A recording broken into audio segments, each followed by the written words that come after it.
Desventuras em Série. Livro 4. Serraria Baixo Astral, de Lemony Snicket. Capítulo 1. Em algum momento da vida, na verdade muito cedo, um livro pode lhes cair nas mãos e vocês hão de notar que a primeira frase pode revelar o tipo de história que será lida. Por exemplo, um livro que comece com: era uma vez uma família de esquilos espertos que viviam dentro de uma árvore. Provavelmente conta uma história repleta de animais falantes que se envolvem em toda sorte de travessuras. Um livro que comece com: Emily sentou-se e olhou para a pilha de panquecas que sua mãe havia lhe preparado, mas ela estava tão ansiosa com o acampamento das bandeirantes que não tinha sequer vontade de comer.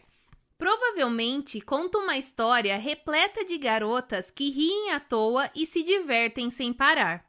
E um livro que comece com: Gary estava embevecido por sua luva de beisebol, de couro novinha, e esperava com impaciência por seu melhor amigo Larry, que estava para chegar. Provavelmente conta uma história repleta de garotos suados que conquistam algum tipo de troféu. E se vocês gostam de travessuras, ou de diversão, ou de troféus, já sabem que livro escolher e podem simplesmente deixar de lado os que não lhes interessam. Mas este livro começa com a frase: os órfãos Baudelaire olharam através da janela suja do trem e contemplaram o negrume melancólico da floresta finita, pensando se algum dia a vida deles melhoraria. E vocês já podem concluir que a história que se segue será muito diferente da de Gary, ou de Emily, ou da família de esquilinhos marotos. Isso pela simples razão de que a vida de Violet Claus e Sunny Baudelaire é muito diferente da vida da maioria das pessoas, principalmente no que diz respeito ao grau de infelicidade, horror e desespero. As três crianças não têm tempo para travessuras, porque as desgraças seguem os seus passos para onde quer que elas se desloquem.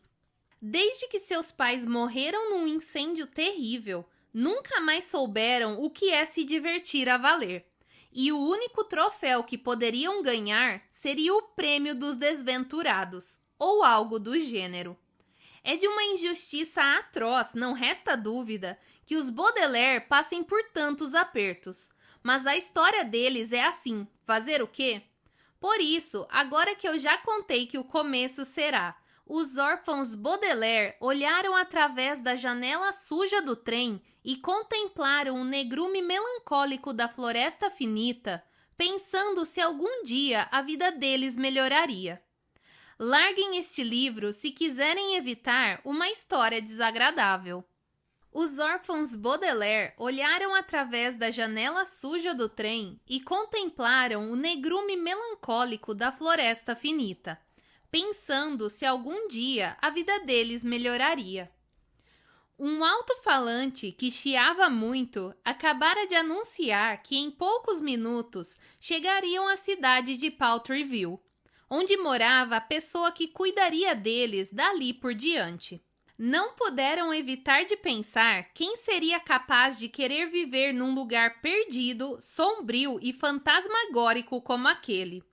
Violet, que tinha 14 anos e era a Baudelaire mais velha, olhou para as árvores da floresta. Árvores tão altas e praticamente sem nenhum galho que pareciam mais canos de ferro do que árvores.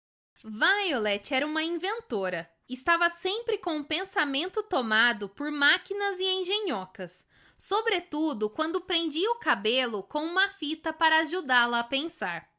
Naquele momento, ao olhar para as árvores, começou a bolar um mecanismo que permitisse subir ao topo de qualquer árvore, ainda que inteiramente sem galhos como aquelas. Klaus, de 12 anos, tinha os olhos voltados para o chão da floresta, que era todo coberto por um musgo marrom que crescera de forma desigual. Klaus gostava muito de ler, mais do que qualquer outra coisa, e tentou se lembrar do que já havia lido sobre os musgos de Poultryville e se algum deles era comestível. E Sunny, que era apenas um bebê, olhava para o céu cor de fuligem que pairava sobre a floresta como um pullover úmido. Sunny tinha 4 dentes afiados e o seu maior prazer era morder coisas, qualquer coisa. Daí sua atenção voltar-se para descobrir o que havia na área para ser mordido. Mas embora Violet começasse a planejar sua invenção e Klaus refletisse sobre sua pesquisa de musgos e Sunny abrisse e fechasse a boca, exercitando-se para uma oportunidade de morder, a floresta finita pareceu-lhes tão pouco inspiradora que não conseguiram evitar a dúvida. O novo lar seria agradável? Que floresta encantadora! Observou o Sr. Paul e tossiu em seu lenço branco. O Sr. Paul era um alto executivo de banco que, após o incêndio, ficara com a responsabilidade de cuidar dos interesses dos Baudelaire. No entanto, que a verdade seja dita a vocês, ele não estava cumprindo direito o seu papel. Suas 2 principais obrigações consistiam em encontrar um bom lar para os órfãos e proteger a enorme fortuna que os pais lhes haviam deixado. Mas até aquele momento, cada novo lar providenciado pelo Sr. Paul havia sido uma catástrofe. Palavra que aqui significa desastre completo envolvendo desgraça, armadilha e Conde Olaf. O Conde Olaf era um homem terrível que desejava se apropriar da fortuna dos Baudelaire e, para roubá-la, tentava os estratagemas mais repulsivos que conseguia imaginar. Tentativa após tentativa, ele sempre chegava muito perto de conseguir seu objetivo. E tentativa após tentativa, os órfãos Baudelaire sempre desmascaravam o plano dele. Mas sempre, o Conde Olaf dava um jeito de escapar. E tudo que o Sr. Paul fizera a respeito até então fora tossir. Agora ele está acompanhando as crianças a Poultryville, e é duro eu ter de dizer a vocês que, mais uma vez, o Conde Olaf tornará a aparecer com outro de seus repulsivos estratagemas e que, mais uma vez, a atuação do Sr. Paul não será de nenhuma ajuda para os órfãos. Que floresta encantadora! Tornou a dizer o Sr. Paul quando acabou de tossir. Crianças, acho que vocês terão um bom lar aqui. Pelo menos é o que espero, porque acabo de assumir a vice-presidência da administração de multas e daqui por diante estarei mais ocupado do que nunca. Se desta vez alguma coisa não der certo, terei que mandá-los para um colégio interno até eu ter tempo de providenciar um novo lar para vocês. Por isso, por favor, comportem-se. Mas claro, Sr. Paul, disse Violet sem acrescentar que ela e seus irmãos sempre haviam se comportado, mas isso não os ajudara em absolutamente nada.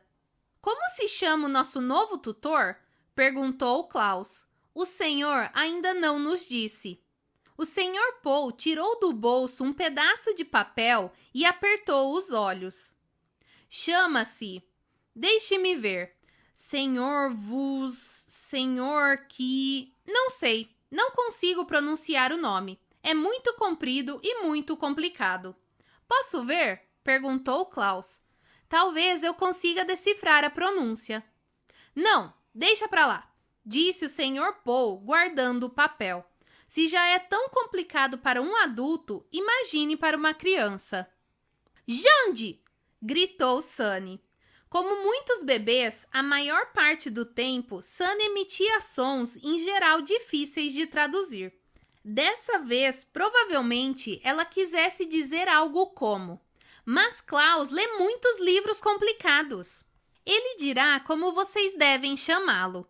Prosseguiu o Sr. Paul, como se Sunny não tivesse aberto a boca. Vocês o encontrarão no escritório central da Serraria Alto Astral, que me disseram estar a poucos passos da estação ferroviária. O senhor não vem conosco?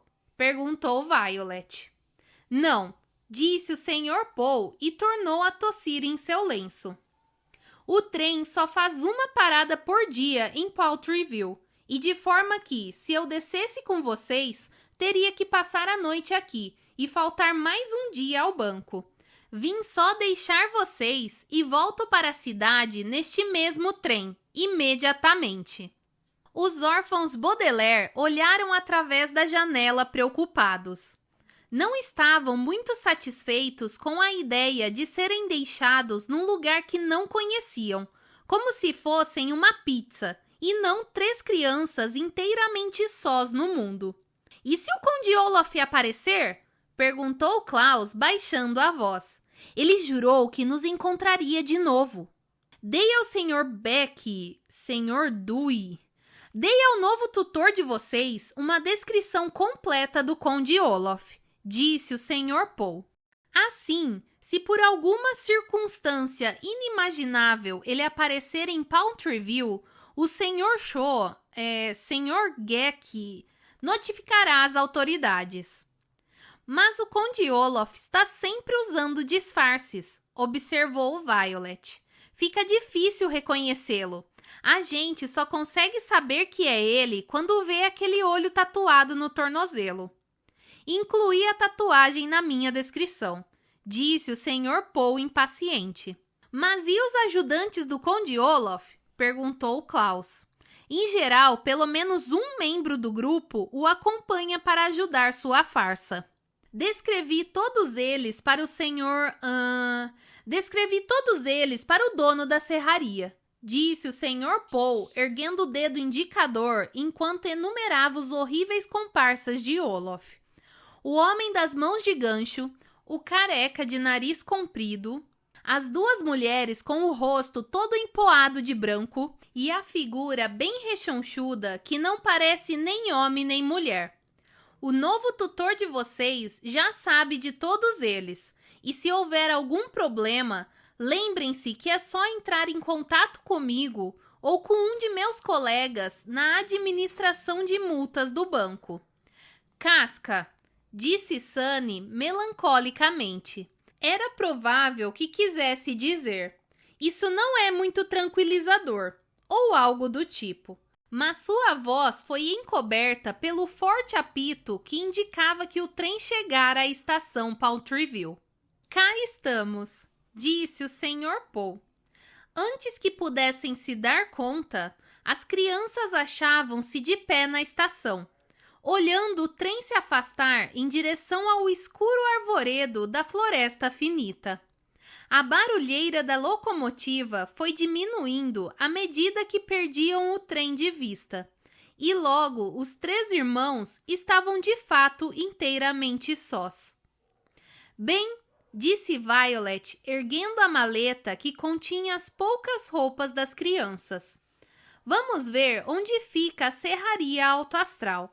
Aí então conheceremos o nosso novo responsável. Ou pelo menos saberemos o seu nome, disse Klaus melancólico e deu a mão a Sunny. Se vocês planejam viajar nas férias, a primeira coisa a fazer é comprar um guia, com mapas, dicas dos pontos interessantes e agradáveis de serem visitados, sugestões úteis sobre o que fazer no local. Poultryville não consta de nenhum guia, e à medida que avançavam desanimados pela única rua da cidade, os órfãos Baudelaire logo perceberam por quê. Havia umas poucas lojinhas de cada lado da rua, e nenhuma com janelas. Havia uma agência de correios, mas, em vez de uma bandeira tremulando, o que se via no mastro era um sapato velho pendurado.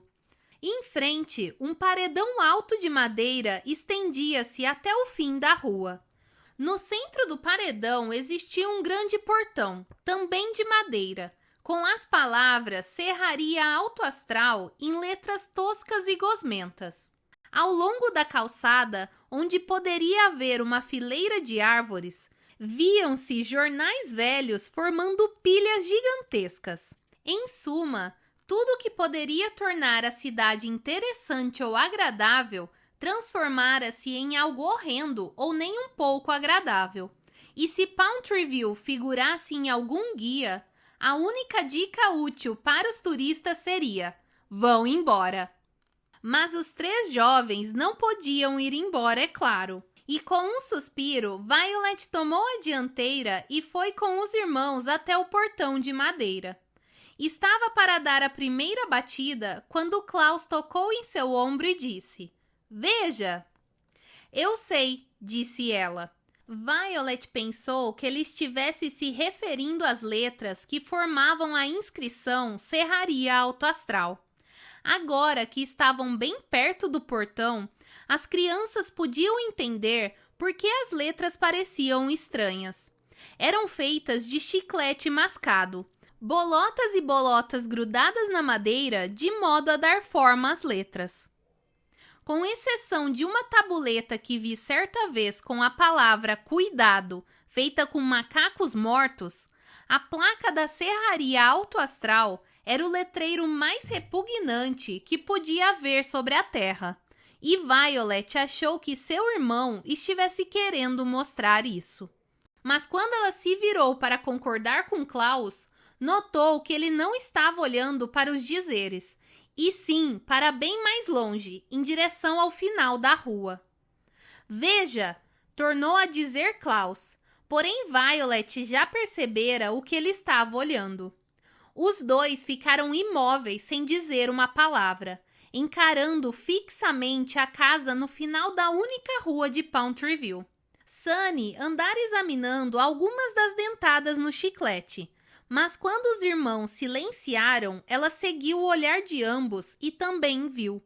Durante alguns segundos, os órfãos Baudelaire ficaram paralisados, só olhando. "Deve ser uma coincidência", disse Violet depois de uma longa pausa. "Com certeza", disse Klaus nervosamente. "É uma coincidência." "Varne", concordou Sunny, mas sem acreditar. Nenhum dos órfãos acreditou. Agora que tinham chegado à serraria, dava para ver outra construção localizada no final da rua. Como as demais construções da cidade, não tinha janelas, só uma porta redonda no centro. No entanto, o que atraiu a atenção dos Baudelaire foi o formato e a maneira como fora pintada. A casa era meio oval e na parte superior havia como que uns galhos curvos fininhos projetando-se para fora. A maior parte da construção oval estava pintada de uma cor meio marrom, com um grande círculo branco no centro e um círculo menor verde dentro do círculo branco, com degrauzinhos pretos que conduziam a uma pequena porta redonda pintada de preto, de tal modo que parecia haver um círculo ainda menor dentro do verde. A construção da casa sugeria a figura de um olho. As 3 crianças se entreolharam.